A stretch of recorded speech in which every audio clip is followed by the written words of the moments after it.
बूढ़े बाबा ने सभी शाकनियों को प्रतियोगिता का लालच देकर अपने से दूर कर लिया और अपना रास्ता साफ होते ही उन्होंने वीरानगढ़ जाने के लिए आगे कदम बढ़ाया ही था कि पीछे से उन्हें एक आवाज आई।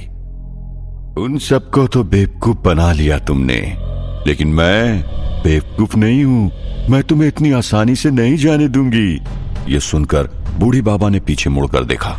वहां पर एक बुजुर्ग शाकनी खड़ी थी।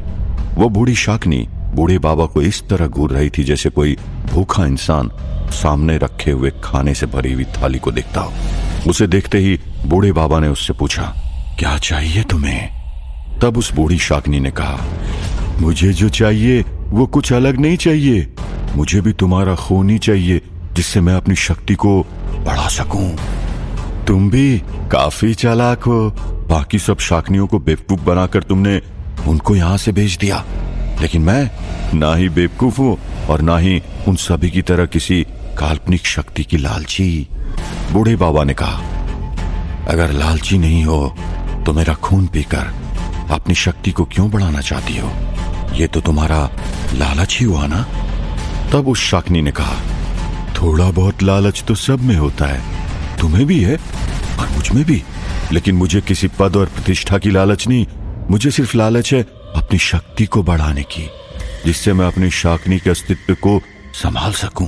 ये सुनकर बूढ़े बाबा चौंक गए और उन्होंने पूछा, शाकनी के अस्तित्व को संभाल सकूं, इसका क्या अर्थ है? उस बूढ़ी शाकनी ने कहा, बड़ी दुनिया भर की पंचायत है तुम्हें बुड्ढे। मैं यहां पर तुम्हारे बातों में फंसकर बेवकूफ बनने वालों में से नहीं हूं और ना ही तुम्हारे साथ कोई बातें करने में मुझे कोई रुचि है। मुझे तुम्हें मारकर तुम्हारा खून पीना है, बस। ये कहकर वो अपनी मायावी शक्ति से बूढ़े बाबा के कवच को तोड़ने की कोशिश करने लगी। काफी बुजुर्ग शाकनी होने के कारण उसकी शक्तियां काफी मंझी हुई थी। उसने तुरंत ही अपनी सारी शक्ति एकत्रित करके बूढ़े बाबा द्वारा बनाए गए कवच के ऊपर वार किया और उस कवच में दरार आ गई। ये देखकर पल भर के लिए बूढ़े बाबा घबरा गए। आज तक उनके कवच को कोई शैतानी शक्ति भी तोड़ने में सक्षम नहीं हो पाया था और इस शाकनी ने उनकी कवच में दरार पैदा कर दी थी। तब बूढ़े बाबा ने अपनी दिव्य शक्ति से अपने ऊपर और एक कवच का निर्माण कर लिया, लेकिन उस शाकनी ने अपनी शक्तियों को फिर से एकत्रित करके हाथ में एक बड़ा सा हथौड़ा प्रकट किया और उस हथौड़े से बूढ़े बाबा द्वारा बनाए गए पहले कवच के ऊपर इतनी जोर से वार किया कि वो कवच जिसके ऊपर दरार पैदा हुई थी वो पूरी तरह टूट गया और पहला कवच टूटते ही एकदम से एक धमाका जैसा हुआ और उसने तुरंत ही अपने हाथों से बूढ़े बाबा के दूसरे कवच के ऊपर वार किया और एक ही वार में बूढ़े बाबा का वो कवच भी टूट गया। ये देखकर बूढ़े बाबा एकदम हैरान रह गए। वो और भी कुछ कर पाए उससे पहले उस बूढ़ी शाकनी ने बूढ़े बाबा को एकदम से पकड़ लिया और एक प्रकार की मायावी जंजीर में बांध दिया। बूढ़े बाबा ने उस मायावी जंजीर से खुद को छुड़ाने की बहुत कोशिश की, लेकिन वो नाकामयाब रहे। तब बूढ़े बाबा ने अपनी महिमा नाम की सिद्धि का उपयोग करके अपने कद को बढ़ाने की कोशिश की, लेकिन किसी कारण वो अपने कद को बढ़ा नहीं पाए। फिर बूढ़े बाबा ने अणिमा नाम की सिद्धि से अपने कद को छोटा करने की कोशिश की, लेकिन इसमें भी वे सफल रहे। तभी उन्हें देखकर बूढ़ी शाकनी जोरों से हंसने लगी और उसने कहा, यह मायावी जंजीर को मैंने सालों की मेहनत से सिद्ध किया है। यह खास तुम जैसे दिव्य और मायावी शक्ति संपन्न लोगों के लिए है। इस जंजीर के शरीर पर पड़ते ही व्यक्ति अपने दिव्य और मायावी शक्ति का प्रयोग चाहकर भी नहीं कर सकता। ये सुनकर बूढ़े बाबा के होश उड़ गए। तब बूढ़े बाबा कुछ सोच और समझ पाते उससे पहले उस बूढ़ी शाकनी ने बड़े पक्षी का रूप धारण किया और बूढ़े बाबा को अपने पंजे में दबाकर आकाश में उड़ने लगी और उन्हें अपने साथ कहीं दूर ले गई। इस तरफ वीरानगढ़ गांव में वीर जी बेरहमी से सभी गांव वालों को चाबुक से मारे जा रहा था। चाहे बच्चे हो या बूढ़े, चाहे औरत हो या मर्द, सबको बेरहमी से पीटते जा रहा था। वो चाबुक जिस किसी को भी लगता उसकी चमड़ी उधेड़ कर ही वापस आता। सारे गांव में दर्द के मारे चीख पुकार गूंजने लगा। सिद्धार्थ लाचार होकर जमीन पर पड़ा हुआ था और उसकी आंखों से लाचारी के आंसू निकल रहे थे। उस तरफ पेड़ से बंधी हुई गौरी भी बिलख बिलख कर गांव वालों की दुर्दशा पर रो रही थी। वीर जी ने वैद्य जी, मोतीबाई, फूलमती का अपाहिज पति सूरजमल और गांव के बच्चों को भी अपने चाबुक से बेरहमी से पीटता चला जा रहा था। उसके चाबुक की सट सट आवाज लोगों के चीखने की आवाज से भी तेज आ रही थी और कुछ ही समय में अचानक से वो आवाज आनी बंद हो गई और उसके साथ साथ लोगों की चीखने की आवाज भी बंद हो गई। लोगों की चीखने की आवाज सब रुदन में परिवर्तित हो गई थी। बच्चे, बूढ़े, औरत सभी दर्द के मारे रो रहे थे। चाबुक की मार के कारण गांव के बुजुर्ग हरिकिशन जी बेहोश हो गए थे। सिद्धार्थ और गौरी ने जब उस तरफ देखा तो उन्होंने देखा कि वीर जी ने अपने चाबुक को नीचे कर लिया था और एक पत्थर पर जाकर बैठ गया था। वीर जी के ऊपर सिद्धार्थ को अब बहुत ज्यादा क्रोध आ रहा था। उसने तुरंत ही वीर जी को चिल्लाते हुए कहा, अरे पड़ गई तुम्हारे कलेजे को ठंडक। देख लिया सबको चिल्लाते हुए रोते हुए, हो गई तुम्हारी प्रतिशोध की आग ठंडी। अब हाथ जोड़कर तुमसे विनती करता हूं कि निकल जाओ यहां से। इन निर्दोष लोगों को काफी तकलीफ पहुंचा चुके हो, अब नहीं। गौरी ने कहा, तुमने हमारे गांव के निर्दोष सरपंच काका को मार डाला। मेरे छोटे भाई समान सरपंच काका के बेटे भोले भाले मोहन को भी तुमने मार डाला। इन लोगों को इतनी तकलीफ पहुंचाई, बिना वजह सारे लोगों को पशुओं की तरह मारते रहे।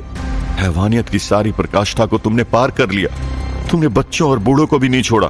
अब इससे ज्यादा तुम्हें क्या चाहिए? चले जाओ यहां से। यह सुनकर वीर जी पागलों की तरह हंसने लगा और उसने कहा, ऐसा नहीं है कि मैंने सभी को मारा है। मैंने 2 महिलाओं को नहीं मारा। जानती हो क्यों?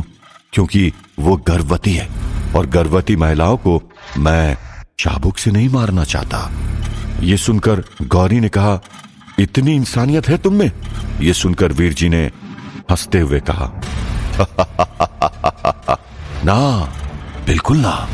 उसके ना कहते ही गौरी और सिद्धार्थ ने वीर जी की तरफ गुस्से में देखा। तब वीर जी ने आगे कहा, मैंने उन्हें चाबुक से नहीं मारा क्योंकि मैं उनको और उनके पेट में पल रहे बच्चों को तकलीफ में नहीं देखना चाहता, क्योंकि मुझे मेरा खाना टूटा फूटा नहीं पसंद। ये सुनते ही गौरी और सिद्धार्थ जोरों से चिल्लाए। सिद्धार्थ ने कहा, अरे तू क्या बोल रहा है? तुझे पता भी है प्रतिशोध की आग में बावला हो गया क्या? गौरी ने कहा, खबरदार, तुमने उनमें से किसी को भी हाथ लगाया तो।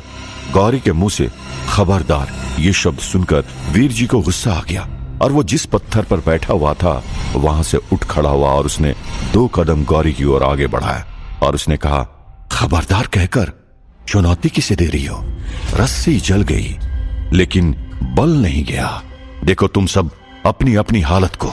तुम मुझसे कोई अपनी इच्छा अनुसार हिलने की भी स्थिति में नहीं और मुझे खबरदार कहने की भी हिम्मत कर रहे हो। अब तुमने मुझे चुनौती दी है ना, तो देखना कि मैं और क्या करने में सक्षम हूं। क्या कहा था तुमने? मैंने अपनी हैवानियत की प्रकाष्ठा को पार कर दिया। अभी तक तो तुमने मेरी हैवानियत का नमूना भी नहीं देखा, लेकिन अब जो तुमने मुझे चुनौती दे दी तो तुम सब अपनी आंखों से देख लो कि मेरी हैवानियत की प्रकाष्ठा क्या है। यह कहकर उसने अपने हाथ में रखा हुआ चाबुक नीचे फेंक दिया और वहां पर बंधे हुए गांव वालों की तरफ आगे बढ़ने लगा और वहां पर उनके बीच में आकर सीधा उन 2 गर्भवती महिलाओं की तरफ आगे बढ़ने लगा जिनको अगल बगल में बांधा गया था। पीछे से गौरी और सिद्धार्थ वीर जी को रोकने के लिए चिल्ला रहे थे और इस तरफ उन दोनों गर्भवती स्त्रियों के पिता और पति और उनकी मां सभी वीर जी को उनको हानि न पहुंचाने के लिए प्रार्थना करने लगे। गर्भवती स्त्रियों के पिता ने कहा, रुक जाओ वीर जी, मैं तुम्हारे पांव पड़ता हूं, चाहो तो मेरी जान ले लो, लेकिन मेरी बेटी को बख्श दो। एक गर्भवती स्त्री के पति ने कहा, कोई अनर्थ मत कर देना वीर जी, हम सब निर्दोष है, हमने आपका कुछ नहीं बिगाड़ा है। आपके पिता की हत्या में हमारा कोई हाथ नहीं। मेरी पत्नी और उसके पेट में पल रहे बच्चे को छोड़ दो, बदले में चाहो तो मेरी जान ले लो। लेकिन उन सब की बातों को नजरअंदाज करते हुए वीर जी उन दोनों गर्भवती स्त्रियों के सामने आकर खड़ा हो गया। उसने उन दोनों स्त्रियों को देखा और कहा, वैसे तो रूप में बड़ी सुंदर है ये दोनों, पहले किसका नंबर आएगा, इसका निर्णय कौन करेगा?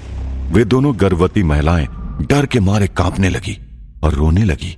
तब वीर जी ने कहा, चलो एक काम करते हैं, तुम दोनों में से पहला नंबर किसका आएगा ये तुम्हारे पतियों को ही चुनने दो। तब वीर जी ने अपनी जेब में से एक पुराना सिक्का निकाला और उन दोनों गर्भवती स्त्रियों के पतियों में से किसी एक पति को कहा, चित, या भट्ट। उसका पति रोने लगा और उसने कोई जवाब नहीं दिया। वीर जी ने कहा, चलो कोई बात नहीं, मैं दूसरे के पति को पूछता हूं। भाई साहब, चित या भट्ट। दूसरी औरत का पति भी मौन रहा। तब वीर जी ने कहा, चलो कोई नहीं, चित्त और पट की मगजमारी में क्यों पड़ने का, मैं दोनों को ही एक साथ अपनी हैवानियत की प्रकाष्ठा दिखाता हूं। ये सुनकर वो दोनों गर्भवती महिलाएं डर के मारे थर थर कांपने लगी और सभी लोग वीर जी को रोकने के लिए प्रार्थना करने लगे। क्या करने वाला था वीर जी उन दोनों गर्भवती महिलाओं के साथ? क्या हैवानियत की प्रकाष्ठा